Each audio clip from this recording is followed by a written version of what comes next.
ሰራዊት ኢትዮጵያ ተኹሲ ከፊቱ ብቆቦ ከባቢ ዘሎ ሰራዊት እዩ ሕልፍ ኢልና ኣይምን ቅድም ኢልና ኣብ ናይ ትማሊ መስለኒ ሓራ መሬት ኣለና ዝብሉ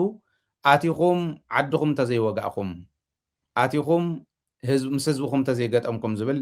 ደፊት ተገይርሎም መፂኦም ተኹስኹም ዝኸፈቱ ዝተወሰነ ሰብ እውን ከም ዝገበሩ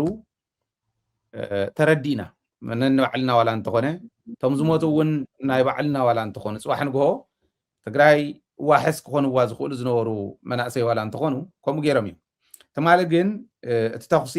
ብደቡብ ትግራይ ኣብ ዝተወሰኑ ከባብታት ተገይሩ እዩ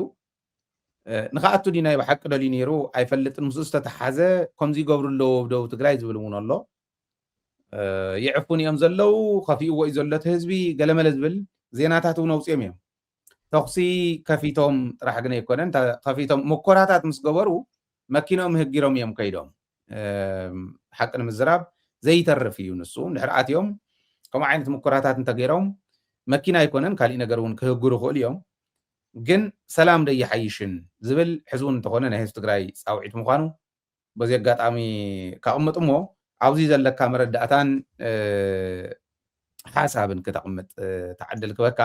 ታሊንክ ንኻልኦት እውን ከቕምጠሎም እየ ኣትዮም ሓሳባቶም ክገልፁ ክእሉ እዮም ካብ ደቡብ ትግራይ ዝከታተሉና እንተሃልዮም ኣብዚዩ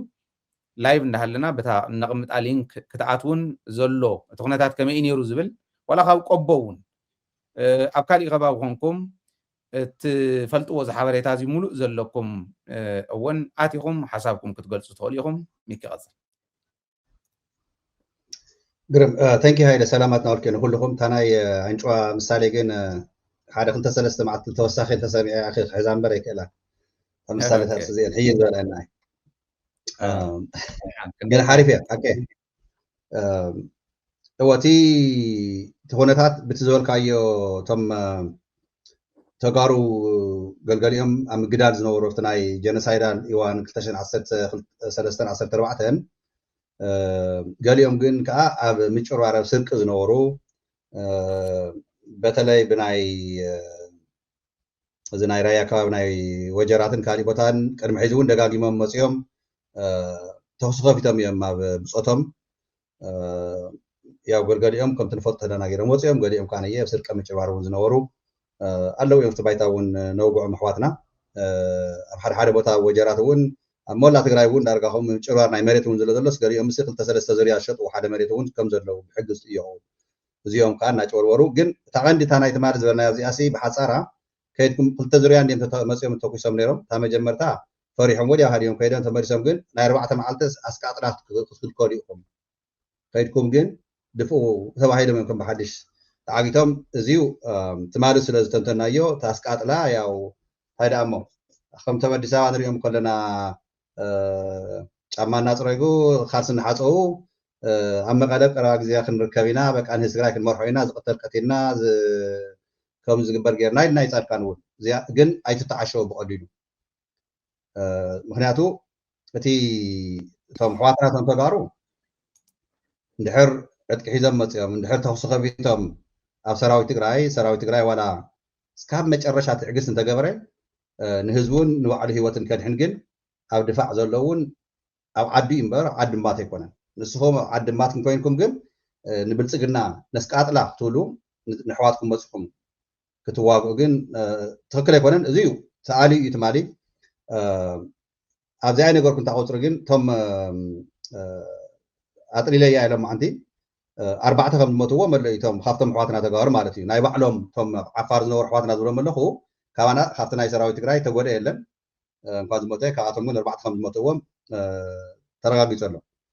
እዚ እናተገብረ እንዳሃለዉ ከዓ ነየ ብካሊእ ቦታ ብልፅግና ባዕሉ እውን ተወሰነ ናይ ባዕሉ ሰራዊት መፅኡ ኣብ ሓደ ግንባር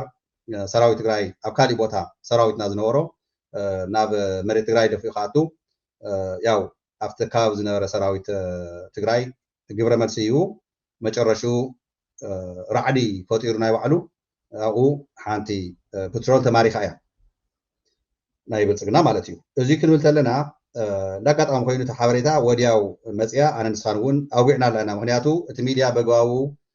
ንህዝብና ኢንፎርሜሽን ክንሕልፍ ሓደ ግዴታ እዩልና ካልኣይ እዚያት ነገር ከ ትዝርዝሩን ከመይ ከም ዝኾነን ኣበይ ኣየን ግንባር ገለታት እውን ኣየድልየናን ግን እቲ ማሕበራዊ ሚድያ እንታይ ይኸውን ኣሎ ንኣብነት ኣነ ንስኻን ካብዚኣ ናይ ትማሪ ዝነበረት ሚድያ ምስ ተፈላለዩና እታ ኢንፎርሜሽን መፅያትኒ ግን ንሓዘዝቱ ኢለኒ ሓደ ክልተ ዝኾኑ እኳንስ መልሲ ፅሒፈሎም ሱቕ ንበል ኢለ ምስ ተሳእኹ ንግሆ ሎማዓንቲ ግን ከም ትሎ ዘለካ ብፌስቡክ በተለይ ሰበር እናበሉ ኣውፅኦሞ ብሓደ ሓደ ዩቱበራት ንእሽተይ ዩቱበራት እውን ኣውፅኦሞ እቲ ፌስቡክ እውን ተዘርጊሑ መጨረሹ እዚ እንድሕር ኮነ ኢልና ካብኡ እቶም ሓደ ሓደ ዩቱበራት እውን ንእሽተይ ተፈላጢ ዘለዎም እውን ምዝርጋሕ ስለ ዝጀመርዎ እቲ ሎማዓንቲ ዓንተ እውን ኣነስኻ ዘውጓዕናዮ ንስኻ እውን ሓበሬታ መፅእ እኳ ፀኒሑ ኣነ እውን ግን ተጠንቂቕናሲ ንሕለፎ ዶ ሰይንሕለፎ ብሓፂሩ እንታይ ኢና ንብል ዘለና ይመስለኩም ፀላእትና ብልፅግና ብናይ ፃድቃን ዝበለና እቲ ናይ ቆቦ ቦታ ዝኒሄ በቲ ናይ ትማሪ ዝገለፅናዮ ብካሊእ ግንባር ከነርሕሎ ዘይደለኹ ኣነ ዝኒሄ ታው ዘላናትና ኣርሚ እውን እዚያት ምትኩታክ ጀሚርዎ ኣሎ በዓል ሂዚ ተኽሲ ኣብ ትግራይስ ብልፅግና ብዕላዊ ብናይ ልኡኻት ናይ ተጋሩን ብናይ ባዕሉ ሰራዊትን ደጋጊሙ ይምክሮ ኣሎ ፅባሕ ንግኦ ትግራይ እያ ሕወሓት እያ ተኽሲ ከፊታትለይ ኢሉ ክእዊ ንዓለም ህዝቢ ትግራይ ግን ሒዚ ብተፈላለዩ ቋንቋ ናይ ዓለም ንፈልጦ ንህዝቢ ዓለምን ነቲ ብሄረ ብሄረ ኢትዮጵያ ዘሎ ህዝብን ክነፍልጦን ንሕና እውን ክንዳረን ክንክእል ኣለና ምክንያቱ እዚኡ እቲ ሓደጋ ፕሮፓጋንዳ ኣብ ፕሮፓጋንዳ ውድቀት ስለ ዘለና ንሕና ጠንኪርና ሒዚ እዚኡ ክንሰርሐሉ ስለ ዝግበአና የቲ ናይ ፔትሮል ምምራኻሲ ገልገሉ ሒዝ በጊሉስ ንምንታይ ኢኹም ዝተምፅኡ ኣለኹም ሚድያ ዝብል እውን ስለ ዘይሰኣን ኣብቲ ማሕበራዊ ሚድያ ዝተዘርጊሑ ስለ ዘሎ እንድሕር ዘይርኢኹም ሞ ብዙ ምክንያት ኢና ነውፅኦ ዘለና እምበር ቀዲሙ መፂና እዩ ፈሊጥና ፀኒሕና ኢና ሰበር ዘለና እውን ማእተና ነርና ግን እስቲ ህድእ ንበል ኢልና ገልገሉ እውን ምምያጥ እውን ስለ ዘልዮ ተማይጥና ኢና ንሕልፈልኩም ዘለና እክብል ዘሊ ያ እዚኡ ወፂኡ ኣውፅኦሞ እዮም ኦረዲ ሕዚ ቁጥብ እንታይ ንብል ግርም እዩ በዚ ኣጋጣሚ እውን ንሕና ኦረዲ እንድሕር ወፀ እንታይ እዩ ተገይሮ ኣብቲ ከባቢ ንሱ ብስርቀት ናይ ብልፅግና ሰራዊት ናብቲ ከባቢ እንታይ ክገብር ይመፅኡ መዓዘ ይመፅኡ እንታይ ዓይነት ውሳነ ምስ ተወሰነ እንመን ብዘቕረብዎ መረዳእታ እንታይ ምስ ተወሰነ እዩ ናብኡ መፅኡ ሞ ትሕዚ ዝምክሮ ዘሎ ሙከራታት ዝገብር ዘሎ ዝብል ክንሪኦ ግድን እዩ እቱ ዝገበሮ ትንኮሳ ፓትሮል ረኪቡ እስካዕ ዝሃድም ዝኾነሉ ግን እቲ ጉዳይ ከምኡ እንድሕር ክፍፅሙ ሞኪሮም ዘይተርፍ ምዃኑ ዘርኢ በቲ ሓደ ገፅ እቲ ሓደ ገፅ ከዓ ትንኮሳታት ንሕና ኣቐዲምና ክንሰርሓሉ እንድሕር ክኢልና ምውፁእ ዘይተረፈ ትንኮሳታት ይገብር ኣሎ ኢልካ ንዓለም ምፍላጥ ንምኽኣል እንተኮይኑ ፅቡቕ እዩ እተን ተገበራ ኣብ ሚድያታት ተገበራት እንተና ከም ኣይኮናን ንዩቱብ መጥቀም እንድሕር ጌርካዮ ከም ዝበለ መንገዲ ናይ ዩቱብ ፍራንክ እንድሕር ኮይኑ ወይ ናይ ላይክን ሸርን ማለት ናይ ማሕበራዊ ሚድያ ተጠቃሚ ክፋል ማሕበረሰብና ጋዶ እንዲቱ ንሪኦ ዘለና ንኸምኡ እንድሕር ገይሮሞ ግን ተወሰነ ኣግባብ ምትሓዝ እውን ከድሊ እዩ ኣብዚኡ ሰራዊት ኢትዮጵያ ናብቲ ከባቢ ዝመፀሉ ካልኩሌሽን ናይ መን ጌጋ እዩ ነይሩ እቲ ሰብ ከንታይ ተባሂሉ ኣሎ ዝብል ጭቡጥ መረዳእታ ከዓ ክትሕዝ ክምኩር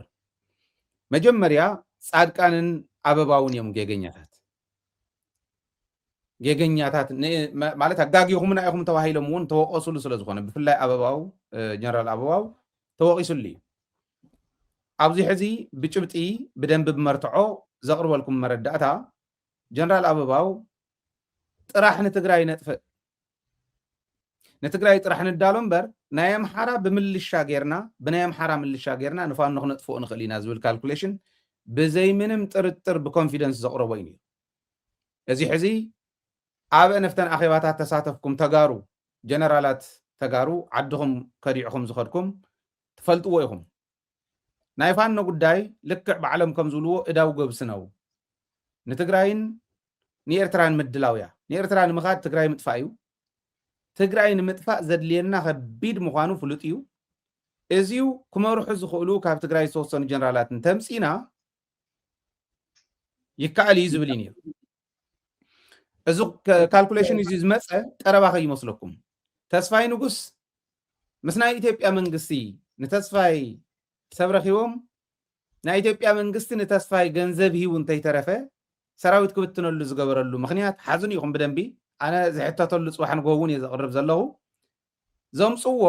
ረኽበለኒ ምስ ናይ ትግራይ ጀነራላት ስለ ዝበለ እዩ ኢትዮጵያ እውን ገንዘብ ዝሃበቶ ረኽበለኒ ምስ ናይ ትግራይ ጀነራላት ከፍርሰ ኣርሚ ሰብዓ ስለ ዝበለ እዩ RSF እውን ገንዘብ ዝሃብዎ ኣብቲ እዋን ንሱ ካብ ትግራይ ጀነራላት ከውፅእ እየ ኣርሚ ሰብዓ እውን ከፍርሰ እየ ነይረን ንክልቲኦም ክድግፍዎ ዝገበርዎ ኣበባው ሽዑ እዩ እቲ ካልኩሌሽን ኣቕሪቡ ነይሩ ብርግፀኝነት ዝነግረኩም መርትዖ እውን ዘለና ነቶም 13 ካብቶም 13 ዝተወሰኑ ኣትሊስት 5 ንሕና ንፈልጦ ኣነ ዝፈልጦ መረዳእታ ዘለኒ ተስፋይ ንጉስ መጀመርያ ቅድሚ ትውሳነ ናይ ሰራዊትና ናይ ጥሪ ውሳነ ናይ ኮርን ካብ ኮርን ላዕልን ዝተባሃለ ተስፋይ ገንዘብ ዝሰደደሎም ሰባት ኣለዉ እዚ ብመርትዖ ይዛረብ ዘሎ ተስፋይ ገንዘብ ካብ ዝሰደደሎም ንሕና እውን መርትዖ ካብ ዘለና 5 ንፈልጥ ኣብ ኣርካይቭና ዘቕመጥናዮ መርትዖ ኣለና ኣብቲ ግዜ ንሱ ኣበባው ኣቕሪቡ ምስቶም ከዲዖም ከይዶም ዝነበሩ ቀዲሞም ኣብኡ ዝነበሩ ኣዘዝቲ ዝበሃሉ ሰሌክት ተገይሮም ካብቶም ዘለው ዘተ ተገይሩ ተጋሩ ጀነራላት ክወፁ እዮም ኣብ ውሽጢ ኮይኖም ይብትኑ ኣለው እዮም ዘውፅዎም ሰባት እውን ጌርና ኢና እቲ ወፂኡ ዘሎ እኹል ዝኾነ ዓቕሚ እውን ኣሎ ነዚ ሒዝና ናይ ትግራይ ምስ ዘለና ሰራዊትን መሪሕነትን ጌርና እንዳተዛተና ናይ ትግራይ ጉዳይ ንበል ናይ ኣምሓራ ግን ምልሻ እኹል እዩ ብዝብል እዩ ነይሩ ንኣበባው ዘውቀሰቶን ንዝተወሰነ ግዜ ናይ ገዛ እሱር ዝገበረቶን እዚኣ እዚ ምስ በለ ፋኖ ብምልሻ ኣይኮነን ኣምሓራ ክልል ጥራሕ ኣነ ስታቲስቲክስ እንተዘይነውፀ እውን ይሓይሽ ኢልና ስለንኣምነሉ ኣይነውፀን ምልሻ ጥራሕ ክንደይ ከም ዝሞቱ ኣማይ ተሸሓት እዩ ምልሻ ጥራሕ ሰኢሉ ቶሎ ሽዑን እንዳዕጠቁ ይሰድዎም ምስ ዝነበሩ እውን ማለት ኣምሓራ ክልል ብርግፀኝነት ሚልዮናት ሞይቶም እውን ኢሎም ሒዞም ክመፁ እዮም ፅባሕ ሓቆም ከዓ እዮም እዚ ዝገበረ ናይ ኣበባው ካልኩሌሽን እዩ እተው ምልሻን ኣድማ ብተናን ፖሊስን ትኽእልዎ ኢኹም እተው ተባሂሎም ንሶም ውዳእ ምስ ጀመሩ እዩ ሰራዊት ኣትዩ ናይ ኢትዮጵያ ሰራዊት ኣምሓራ ክልል ኣትዩ ዝውዳእ ዘሎ ከዓ ሕዚ ትርእይዎ ኣለኹም እንተሎ ጀነራላት እዚኣነ ኣበባው እስካዕ ሕዚ ኣበባው ሚስ ካልኩሌሽን ገይሩ ብጣዕሚ ድሑር ዝኾነ ካልኩሌሽን ገይሩ ንኢትዮጵያ ዘኽፈላ ዋጋ ተባሂላ ስለተተሓዘት ናይ ኣበባው ረኽብለካ ኣለዎ ድዩ ምስ ፋኖ ዝብል ምርመራ እንዳተገበረሉ ከም ዝፀንሐ ብጭብጢ ረኺብና ኢና ማለት እዩ እዚኡ እቲ ንፋኖ ጥሒሱ ናይ ሸዋ ፋኖ ናይ ወሎ ፋኖ ጥሒሱ ቆቦ ዝበፅሐ ናይ ሸዋ ፋኖ ናይ ወሎ ፋኖ ናይ ጎጃም ፋኖ ናይ ጎንደር ፋኖ ጥሒሱ ደባርቕ ዝበፅሐ እዚኦም መውፅእ እውን ስኢኖም እምበር ካሃድም ዘይደሊ የለ ንሕና ድምፂ እውን ኣለና ልጅ አደራ እኔ እንግዲህ ትግሬዎች ካገኙኝ እድን ይሆናል ባይዘወይ ክንዱእ ዝኣክል እዮም ዝፈልጡና ተጋሩ እንተረኺቦምና ክንድሕን ንኾኒና ተጋሩ እንተዘይረኺቦምና ግን ምጥፋእና ስለዘይተርፍ ደቀይ ሓደራ እንዳበለ ስልኪ ዝድውል ናይ ስልኪ ሪከርድ ኣለና ኣነ ናይ ስልኪ ሪከርድ ኣሎ ደቀይ ሓደራ ይብሉ ማለት እዩ እስካዕ ክንዱኡ ናብ ስጋኣት እስካዕ ዝኣትዉ ዝገበሮም ንክበታተኑ ዝገበሮም ትሚስ ካልኩሌሽን እዩ ሕዚ መፅኦም በልሙርሑ ኢሎም ነቲኦም ተምርሕዎም እውን ተጨርጊፎም ተመሊሶም ባዕሎም ተኣተው እውን ሒዞሞን ዝመፁ ፓትሮላ ተረኪቦም ከይዶም ኢና ንብል ዘለና ማለት እዚዩ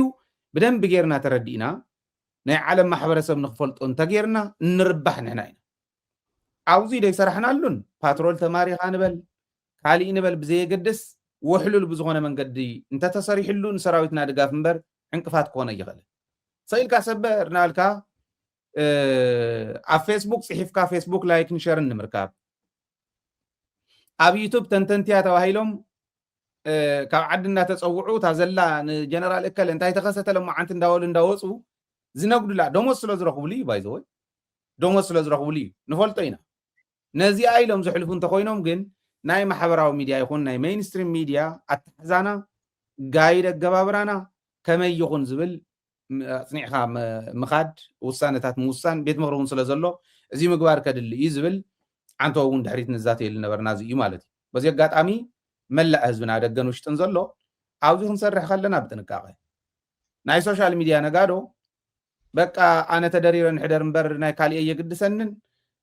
قادو خمسيو كنموت انت خوينا مس ገንዘብ كان السخان اتطرح خبدو ጋሽ ተደሪሩ ዝحدر ጥራሕ خبدن حابيرنا ኢና نقبل ስለዚ ምጥንቃቅ ከድሊ እዩ ማለት እዩ እና ናህና ሚድያ ብስነ ስርዓት እዚኦም ተረዲኡ ዝኸይድ ምዃኑ እዚኦም ሒዝና ምፅናሕና ኩሉ ውፅእ ወሎ መኸይባላሸወና እምበኣር በዚኖ ቁርቦ ኢልና ምኻድና ከዓ ተረዳዲእና ዝገበርናዮ እዩ ማለት እየ ዓንቶ ዝበልካዮ ትኽክል እዩ እዚ ምግባሮም መኪሮም ምስ ኣበዮም ናፍቲ ካልኣይ ነጥቢ ንስገር እምበኣር መኪሮም ምስ ኣበዮም እንታይ ጀሚሮም ብሙልአን ሚድያታት ናይ ኢትዮጵያ ራእይዎ ብፍላይ ተን ናይ ግሊ ዝውወነ ቀዲሞም ስለ ዝኾኑ ሕዚ እንታይ ይብሉ ኣለዉ ናይ ሕወሓት ጀነራላት ብርግፅ ናይ ጆን መዲድ ስእሊ ኣቕሚጦም እዮም ከምኡ ኢሎም ዝዘምቱ ዘለዉ ጀነራላት ሕወሓት ዕጥቂ የፍትሑ ኣለዉ ይብል እዚ ከዓ በላማጣ እዩ ዝብል ምናልባሽ መሪሕነት ናይቲ ከተማ ክንዘራርብ ኢና ፀኒሕና ዕሪ ምስ ወግሐ ብስልክ ዋላ ክንእትዎም ክንምኩር ኢና ናይቲ ሰራዊት መሪሕነት እውን ከምኡ ክንገብር ኢና ምክንያቱ ኣድላይ ስለ ዝኾነ ናይ ሚድያ ስራሕትና ብከምዚ ክኸድ ስለ ዘለዎ ዕጥቂ የፍትሑ ኣለዉ ኢሎም ዕጥቅኹም ይወርኹም እዮም ዘለዉ ዝብል ኣረዲኦምስ ህዝብና ነንባዕሉ ንኽፈላለዩ እዩ ናይ ሕወሓት ጀነራላትን ካድረታትን ኣብ ኣላማጣ ከተማ ገዛን ገዛ እንዳዞሩ ዕጥቂ የፍትሑ ኣለዉ ይብሉ ኣጋጣሚ ኮይኑ ምሸት ዝረኸብክዎ ሰብ እውን ነይሩ ኣበይ እዮም ዝብልዎ ዘለዉ እዚ ኢለዮ እንተ ወዳኣነ ኣላማጣ እየ እኒኹ ግን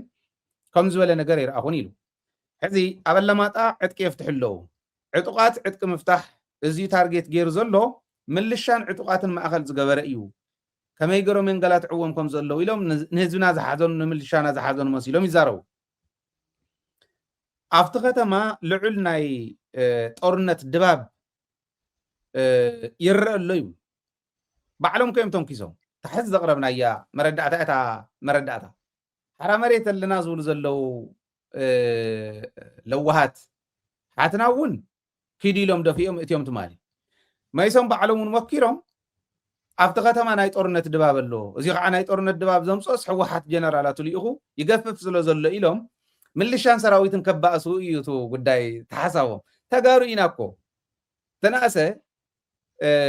ትኸም ዝበለ ዘይረብሕ ተልካሽ ምክንያት ንትግራዋይ ክዕሽዎ ይኽእል ዓሻ ትግራዋይ ልቡ ከመሃገሩ እዩ ዓሻ ትግራዋይስ ልቡ ከመሃገሩ ይበሃል ትዝዓሸወ ዝበሃል ተታለለ የዋህ ዝበሃል ዓሻ ትግራዋይ ልቡ ከመሃገሩ ማለት እንተናእሰ ተታሊሉ እዩ ዝኸድ ንብሎ ዓሻ ከምትናቶም ለባም እዩ ማለት እዩ እንተንእሱ በዚ ገይሮምስ ህዝቢ ከባልዑ እዩ ዝኸድ ዘሎ እቲ ናይ ሚድያ ስርሖም ግን ረኣዩ እና ልዑል ናይ ጦርነት ድባብ እኒሄፍቲ ከተማ ይብሉ እዚ ዝገብር ዘሎ ናይ ደቡብ ግንባር ኣዛዚ ከም ምዃኑ ጆን መዲድ ከም ምዃኑ ዝገብሮ ዘሎ ኣብኡ ዘለዉ ግንባራት ኣዘዝቲ ኣይምን ናይ ኣርምታት ኣዘዝቲ ከም ምዃኖም የሰልጥኑ ከዓ ኣለዉ እዮም ሰራዊት ይብሉ ወለካ ሃላይ መኸቢሉ ሊዳ ክፀንሓካ ደሊኻ ከሰልጥንን ፈረቓን እምበር እንደኦም እንተተኻኢሉ ቤት ምክሪ ናይ ትግራይ መንእሰይ ትግራይ 18 ክበፅሕ ከሎ ምትኳስ ምፍታሕ ምግጣም እቲ ናይ ቆረፃ ዝበሃል ስልቲ እውን ኩሉ ዝተዓጠቐ ክኾን ከሎ እዚ ፀገም እንተመፃና ኩሉ ድልው ዝኾነ ንዓሰልጥን ንዓይትሰልጥን ኣይኮነን ድልው ንኸውን ሃገርና ንክንሕሉ እዩ እዚ እውን እንተዝኾነ እየ ዝመርፃ ንኽብል ደልየና የሰልጥን ኣሎ እቲ ናይ ጦርነት ድባብ የሰልጥኑ ስለ ዘለዉ ከዓስ ነቲ ናይ ጦርነት ድባብ ልዕል ኣቢልዎ ይብሉ ቲዲኤፍ እዚኣ እያ እዚኣ ትገርም እያ ርግፀኛ እየ ካልኦት እውን ከኣትዮም መናእሰይ ኣትኹም ሓሳብ ሃውላ እዚኣ ቲዲኤፍ ኣላማጣ ካብ ዝኣቱ ህዝበይ ጣዓሞን ይብሉ ህዝበይ ጣዓሞን ይንጋላት ኣሎ ዜር ኢኹም ቤት ትምህርትታት ካምፕ ገይሮምን ሰብ ሃብቲ ስርሖም ከይሰርሑ ሆቴላት ሪዞርትታት እውን ካምፕ ገይሮም ኣብ መብሊዒኦም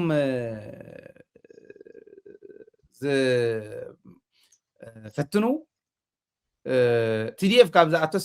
ህዝቢ ኣላማጣ ህዝቢ ራያ ከፊእዎ ሓዚኖሙልና ሞይቶም ሓዚኖሙልና እሞ ወላዲ ናይ ራያ ወላዲ ናይ ኣላማጣስ ምስ ወዱ ስለ ዝኾነ ምስ ጓሉ ስለ ዝኾነ ጓሉን ወዱን ስለ ዝመፅሉ ወይ ትውላድ ወለዱ ስለ ዝመፅሉ ከፊእዎ ከቢቲ ሓዚኖም ሞይቶም እዚ ይብሉ ኣለዉ እዚኣ ብዙሕ ኮመንት ክትብላ ኢኹም ኢለ ይኣምን مناسي ون يسادد اللو يقفوا وملو بليتي يقفوا ناي كتما ناي تختما منقستا مواقرون فريسي إيو ويولو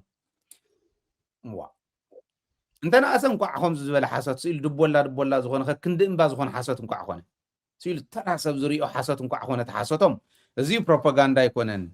من الواش بميديا محلاف زي محلاف انت زي كوينو انتنا أسا ودنا النفتو زمرحنا النفتو مدكنا كابيني خوينم زمرحنا ناي تختما النفتو ناي منقستا وقلقلوت زقلقلنا يلوت هزب قلس كل انت زي نسمع دخون يهلي لنا مدولنا ازي تحت إلكا بروباغاندا اندا تسرحه يخدو تقفا زبل اب كالوت كبابتاتون الله يلوم ززارو لو تمالون حانتو قال اقريبنا نيرنا ساورة دخم تتحزة تقميت كان يركا نجر جن بزحت كمزي زولو عجب زخون زرواتات ززارو عدب متحاز ناي منقس تقراي بكون كل الله او وش تزول حاسوت بروباغاندا نوتناي سلاء بروباغاندا حق اندام سولو خدي عدخا مننتكا خبرخان محلاو وحلول زخونه مريحنت سكعت هلوه وحلول كونت مريحنت يخات حتى تنبر عدخا محلاو نوري يكونن قديتا اي سلازي منسي تقراي كعاوزي اتيوم يزارو خمز نور خم مخانو ايخا امتدلي عاوزيو حسابكا تقرب مكي نعاخا خبكا دحريو انا ونتوسنا خوص خلو كالوتون كم زاتو رقصنياي اتو حسابكم هاو عاوزي مدب كباكم نواخم سلازخون عدنا نحلوها نبروباغاندا ببروباغاندا بممكات نبرتاو قالس برتاو قالس بممكات نبوليتيكاو قالسون ببرتاو قالسي بممكاتن بليصنا بمركابن سلازخونه حسابكم كتبوا تدليو اتو قبل دلي ميكي قص قرب مو تاناي كل 10 شمنت مسمدسي تي بيسك ترينينس يدلي ايو زبلكايو እንታይ ዳ ደሲላትኒ መስለካ ኣብዛ ዘለኹ ዓዲ እዚኣ ሃገር እዚኣ ኣሜሪካ 18 ክትመልእ ተለኻ ወዲ ተባዕታይ ሕጊ ናይ ኣሜሪካ ዝብለኩም ዘለኹ ኣብ ጉግል ኣቲኹም ትረኽብዋ ትኽእሉ ኢኹም እዚ ብሕጊ ናይ ኣሜሪካ 18 ክትመልእ ተለኻ ናብ ሰሌክቲቭ ሰርቪስ ሬጅስትሬሽን ክትገብር ኣለካ ብሕጊ ናይ ኣሜሪካ ብድሌትካ ኣይኮነን ሕጊ ናይ ኣሜሪካ እዩ ሰሌክቲቭ ሰርቪስ እዩ ዝበሃል ኢዛ ኣነ ካሊፎርኒያ እንዳሃለኹ 18 ምስ መላኹ ሬጅስተር እየ ገይረ ሕዚ ንምንታይ ይመስለካ ኣብ ዝኾነ ግዜ ሓደጋ ተልዮ ዓድኻ ንውግእ ክተድሊ ትኮይንካ ፃውዒት ብቐሊሉ ንክትርከብ ቁፅሪ ይፅቡሃበካ ሬጅስተር ምስ ኮንካ እታ ቁፅሪ ኣሳይን ትግበረካ እያ እታ ቁፅሪ ንሳ ፐርመነንት እያ ስለዚ ብሕጊ ሪኳየር እዩ ዘይጋኹን ኣይትኹን ብዘየገድስ ወዲ ተባዕታይ ኮይንካ ኣብ ኣሜሪካ እንድሕር ኣሊኻ ዋላ ኢሚግራንት ሬፊጂ ኮይንካ ኣብዛ ዓዲ ኣሜሪካ 18 ክትመልእ ተለኻ ይማስት ሬጅስተር እዩ ልዕሊ 18 ኮይንካ ተመፂኻ ዕድሜኻ ትሕቲ 25 እንተኮይኑ ካብ 18 እስካብ 25 ዘሎ ዕድሜኻ ግን ካብ ኣሜሪካ እንተ ነርካ ኣንደር 18 18 ክትመልእ ተለኻ 30 መዓልቲ እዩ ዘለካ 18 ዝመልእኻ እንድሕር ዘይጌርካ ሕጊ ናይ ኣሜሪካ ኢኻ ትሕዝ ዘለኻ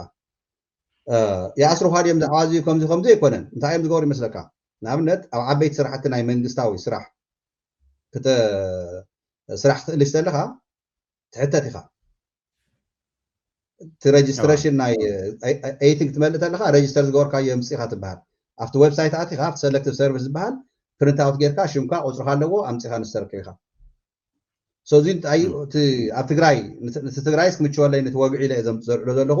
እዚዩ ፓብሊክ ስለ ዝኾነ ኣብ ጉግል ኣትኩም ትረኽቦ ትብሉ እና ንምንታይ እዚዩ ማንም ዝኾነ ኣሜሪካ ኣንቶም ልዕሊ ዕድመ ኮይንኩም ናብ ኣሜሪካ መፂኹም ዘይጋ ትቕበሉ እውን የማና ኢድኩም ሓፍ ኣቢልኩም ክትምሕሉ ከለኹም ነቲ ዩናይትድ ስቴትስ ምስ ኣሜሪካ ዘለናዮ ማለት እዩ ፕሮቴክትን ሰርቭ ክትገብሩ ኣብ ዝኾነ ሰዓት ፃውዒቶ ተገይርኩም ነቲ ሃገርኩም ክተገልግሉ ንፀላኢ ክትገጥሙ ኢልኩም ኢኹም ትምሕሉ ማይነር ኮይንካ ግን ስደተኛ ኮይንካ መፅኻ ኣብዚ ዓዲ ሬፊጂ ኮይንካ ኣውቶማቲክሊ ዘይጋ ዝወሃበካ ዲፔንደንት ፊ ኣንደር 13 ጋፕ ኣለዎ ኤኒዌይ ናብቲ ክምለስ እዚዩ ንምንታይ ተሓዙ ዘለኹ ግን ኣብ ትግራይ ናፍቲ ናይ ጆን መዲድ ናይ ዘዋደው ምብራቅ ናይ ዘዋደው ግንባር መራሕ ስለ ዝኾነ ትሕትዮ ኣለዉ እዮም ኣርምታት ዝመርሑ ግን ቅድሚ ናብኡ ምምፀይ ግን ግንባር ደቡባዊ ግንባር ማለት ዘዋደውን ደቡብ ግንባርን ነንወይኖም እዮም ምክንያቱ ደቡብ ግንባር ተሎ መቐለ እዩ ዝሕዝ ደቡብ ምብራቅ ይሕዝ እና እቲ تبهلا انت ايش انت زمرح السنديو ولا تي المسران كلتنا مغلز نيون سما فكلها سو جنسي اتي تم صلاتنا يوم تمناتنا وشت خوينا مونس نابنت قدمي 4 معاتي قفان هي ناولو اب ميديا افتر تيك توك ناوصو اب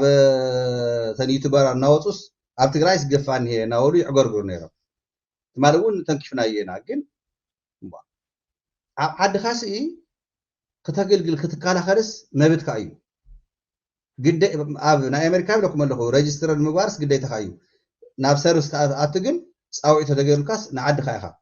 سو تغراوي كوينكا ليله شعته ميدي تمالي لكم يا بدي ساباس تحافش تملو زعوازيم يتزارون يكم تغاريم كاب تغراي كيدوم يتراوان من لوم يوم ግን ብዙ حاتم تغاريم اني ودباته اني ጉዕሽ ገብረ ዝነበሩ ወይ ባይዝ በፍተካቢ بتغاريم كاز مبزحتهم تطقيمو سو زي يغبر له بدي سابا زعوازي زي منم زي يسقكم كاب تغراي كيدوم كاب تغراي سب عدم كوينم سي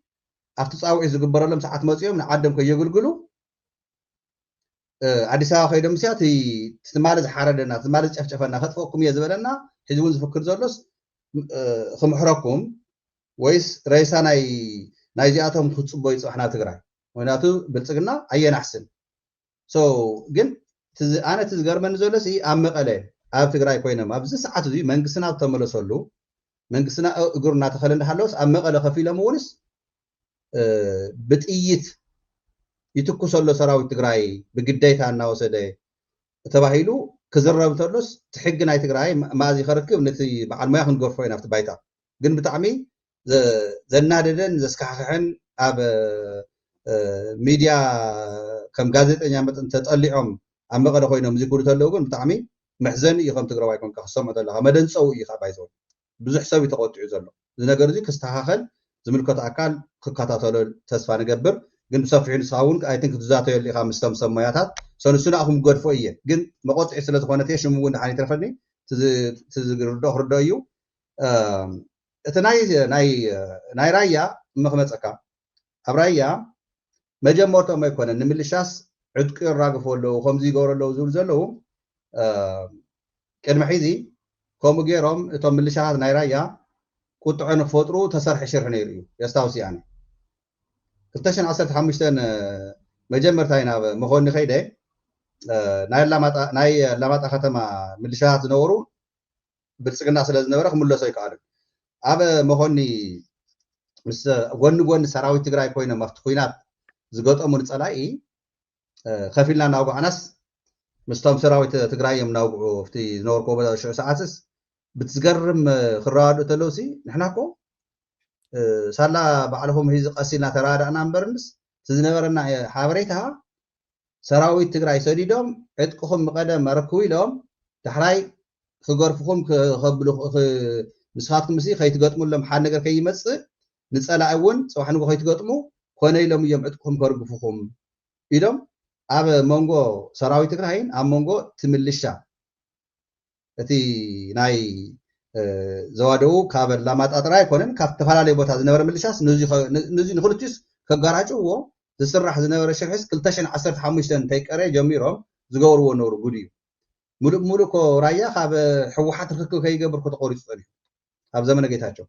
ሶ ኢቭን ጌታቸው ናይ ግዜያዊ ምሕዳር ትግራይ እንዳሃለወ ኣብ ራያ ዝግበር ነበረ እቲ ሒዝ ዘቕረብካሲ ንኣይ ሓድሽ ነገር ኣይኮነን ግን እቲ ፅቡቕነቱ ማሕበረሰብ ተኡ ዘበለት ምልሻ ተጋዳላይ ሰራዊት ሓደ እዩ ዘሎ ግን ትምልሻ ናይ ተካባቢ ሓደ ዕጥቂ መሓዝውን ንሱ ክብሪ እዩ ባይዘው ኣብ ትግራይ ተጋዳለ ምልሻሲ ዋ ምልሻኮ